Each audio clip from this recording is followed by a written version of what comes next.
Welcome to icon news. నేను మీ పవన్ కృష్ణమూర్తి. ఇది ఒక సద్విమర్శగానే తీసుకోవాలి.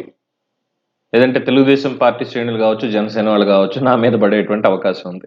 బికాస్ గ్రౌండ్ లెవెల్ రిపోర్ట్స్ కొన్ని చూసిన తర్వాత, కొంతమంది అభిప్రాయ సేకరణ చేసిన తర్వాత నాకు అనిపిస్తున్నది ఏంటంటే, తెలుగుదేశం పార్టీ కాస్త అత్యుత్సాహానికి వెళుతోందేమో. ట్రూ. అత్యుత్సాహంతో ఉన్నారేమో. ఎందుకనంటే ఈ 5 ఏళ్లలో తెలుగుదేశం పార్టీ చేసినటువంటి పోరాటాలు కేవలం పార్టీ పరంగానే కాదు, తెలుగుదేశం పార్టీ నేతలు కూడా పరిగణలోకి తీసుకోవాలి. కేవలం చంద్రబాబు నాయుడు గారు, లోకేష్ ఇద్దరే ఉన్నారు. ఏదో మహా అయితే ఇంకొక 10 మంది 10 నియోజకవర్గాల్లో చాలా కీలకంగా వ్యవహరించారు. అన్నీ చూసాం. సో దీంతోటే మొత్తం తెలుగుదేశం పార్టీ రేపొద్దున్న ఎన్నికల్లో బలపడిపోయింది, గెలిచేస్తాం అన్నటువంటి ఒక నమ్మకంతో ఉంది అనుకోవచ్చా? లేదు. ప్రజల నుంచి వస్తున్నటువంటి వ్యతిరేకత ఒక్కటే తెలుగుదేశం పార్టీకి ప్రస్తుతం ఒక బలంగా కనిపిస్తోంది. సంస్థాగతంగా ఇప్పటి వరకు తెలుగుదేశం పార్టీ పూర్తిగా బలోపేతం కాలేదు. పైకి బలంగా కనిపిస్తున్న పోల్ మేనేజ్మెంట్ కి సంబంధించి బూత్ లెవెల్ ఏజెంట్లు ఇప్పటి వరకు కూడా ఫైనలైజ్ కాలేదు. దానికి సంబంధించిన నిర్ణయాలు ఇంకా తెలుగుదేశం పార్టీ తీసుకోలేదు అనేది రాండమ్ గా కొన్ని విలేజెస్ లో జరిపినటువంటి సర్వేలో తెలిసినటువంటి అంశం. అంటే ప్రజల్లో వ్యతిరేకత ఉంది కాబట్టి ఆ వ్యతిరేక ఓటు అనేది మన వైపు వచ్చేస్తుంది అని తెలుగుదేశం పార్టీ నేతలు ఎలా అనుకుంటున్నారు.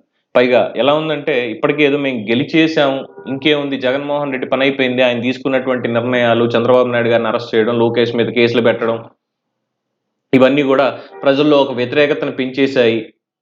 చేసినటువంటి అప్పులు ఇవే వ్యతిరేకతను పెంచేశాయి. నిరుద్యోగం అనేది బాగా ప్రబలిపోయింది, ఇవే మొత్తం వ్యతిరేకతను పెంచేశాయి. మహిళలకి అన్యాయం చేశాడు, వ్యతిరేకత పెరిగిపోయింది.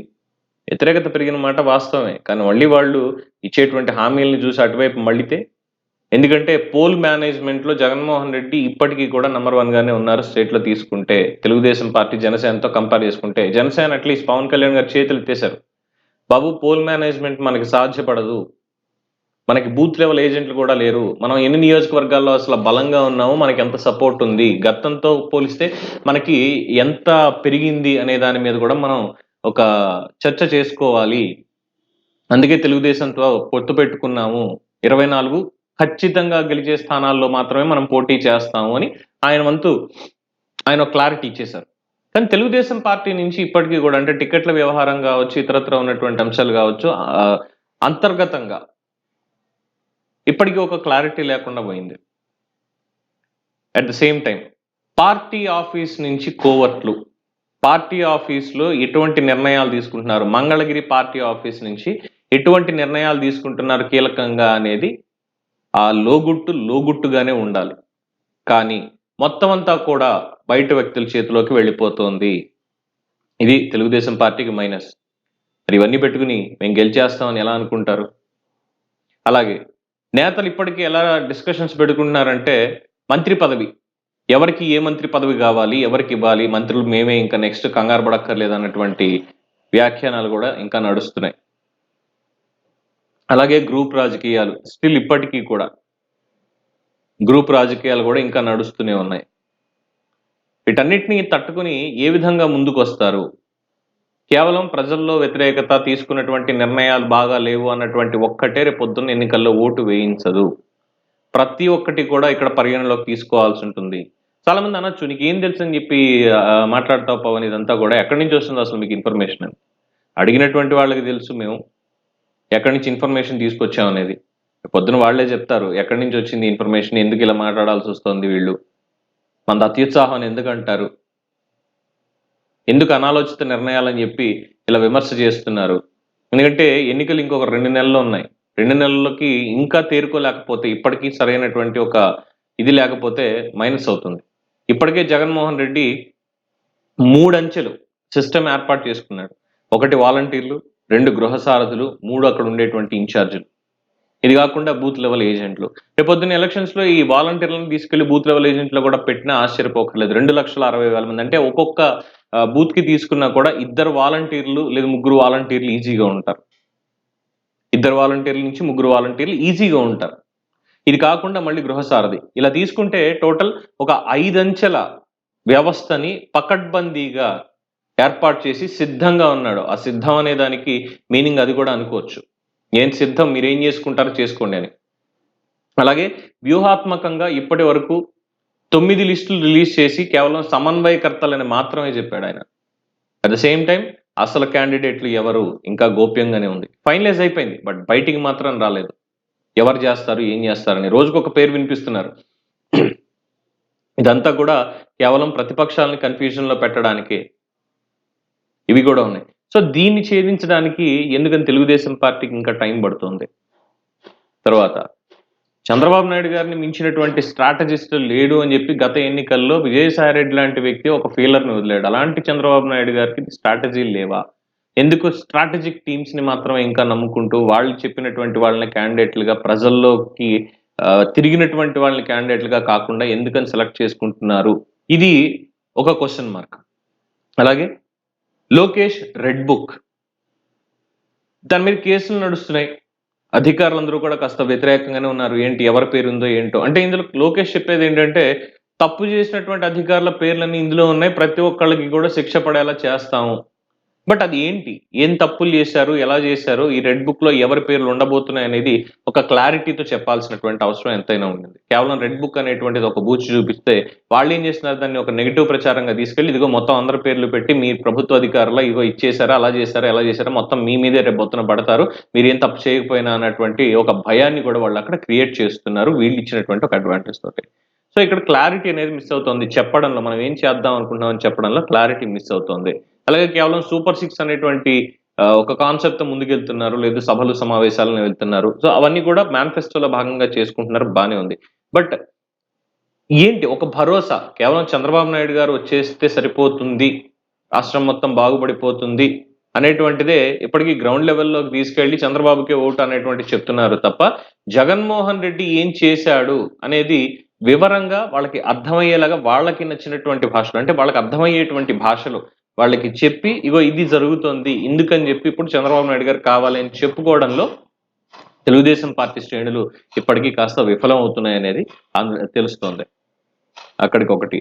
సో ఇలా చెప్పుకుంటూ పోతే ఇంకా చాలా ఉన్నాయి. అయితే మేజర్ గా ఇక్కడ వచ్చేది ఈ నేతల్లో ఉన్నటువంటి అలసత్వం. ఇప్పటికి ఇంకా మేము గెలిచేసానులే అంటే 2019లో స్టిల్ ఐ రిమెంబర్ ఎలక్షన్స్ అవ్వడానికి ముందు ఎలక్షన్ డేట్స్ ఇంకా వస్తాయి అనడానికి కొద్దిగా ముందు కొద్ది రోజుల ముందు కొన్ని సర్వేలు బయటికి రావడం, అలాగే ఇంటర్నల్ మీటింగ్స్ జరిగాయని కొంతమంది మీడియా మిత్రులు వెళ్ళడం, స్ట్రాటజిస్టులు కలవడం, ఇదంతా అయిన తర్వాత బయటకు వచ్చినటువంటి ఒక ఇన్ఫర్మేషన్ మనం గెలుస్తున్నాం, 125 నుంచి 135 సీట్లలో మనం గెలుస్తున్నాము అన్నటువంటిది బయటికి రిలీజ్ అవ్వడం. దాని తర్వాత 150 వై నాట్ 150 అని చెప్పి పోస్టర్ రిలీజ్ చేయడం. అందుకే జగన్మోహన్ రెడ్డి కూడా ఇప్పుడు వై నాట్ 175 అని చెప్పి చేసుకుంటున్నాడేమో. సో వై నాట్ 150 అని చెప్పి ఆ రోజు తెలుగుదేశం పార్టీ ప్రచారం చేయడం, ఆ రోజు కూడా అతి ఉత్సాహమే అయిపోయింది. గ్రౌండ్ లెవెల్లో ఏం జరుగుతుందో తెలియలేదు.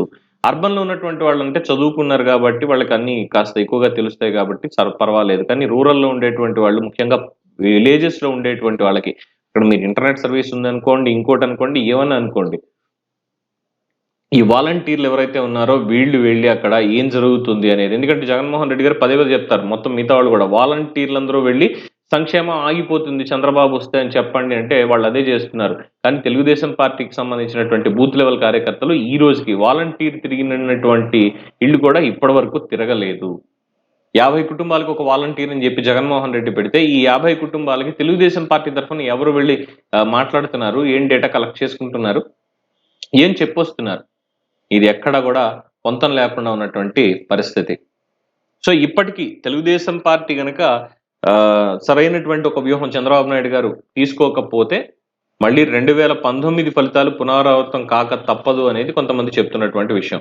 ఇంకొక 2-3 సర్వే వివరాలు కూడా బయటకు వచ్చాయి. ఒకటి 105 సీట్లు కూటమికి వస్తాయి, మిగతావన్నీ కూడా జగన్మోహన్ రెడ్డికి వెళ్తాయి అని చెప్పి, అలాగే దాదాపు ఒక 95 నుంచి 100 సీట్లు తెలుగుదేశం పార్టీకి వస్తాయి, మిగతావి ఒక 35-40 వరకు కూడా జగన్మోహన్ రెడ్డికి వెళ్ళి మిగతావన్నీ టఫ్ ఫైట్ ఉంటాయి అని చెప్తున్నారు. ఏదేమైనప్పటికీ ఇలాగ ఉంటే 50-50 ఛాన్సెస్ ఉన్నాయి. ఏమో ఏమైనా జరగవచ్చు, రేపు పొద్దున్న ప్రజలు మళ్ళీ ఈయన్ని నమ్మొచ్చేమో అన్నటువంటి అనుమానాలు కూడా కొంతమంది వ్యక్తం చేస్తున్నారు. ఎందుకంటే వ్యవస్థల మేనేజ్మెంట్ అనేది అలా ఉంది కాబట్టి.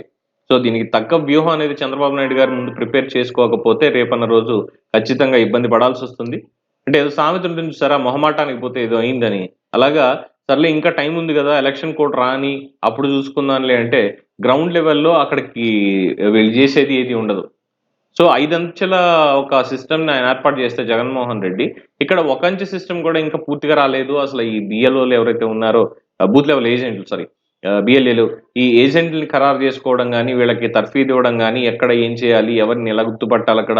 ఎన్ని ఇళ్ళకి ఆహ్, ఆహ్, ఎంతమంది ఉండాలి? ఇప్పటివరకు ఎన్ని సార్లు కనీసం తిరుగున్నారు?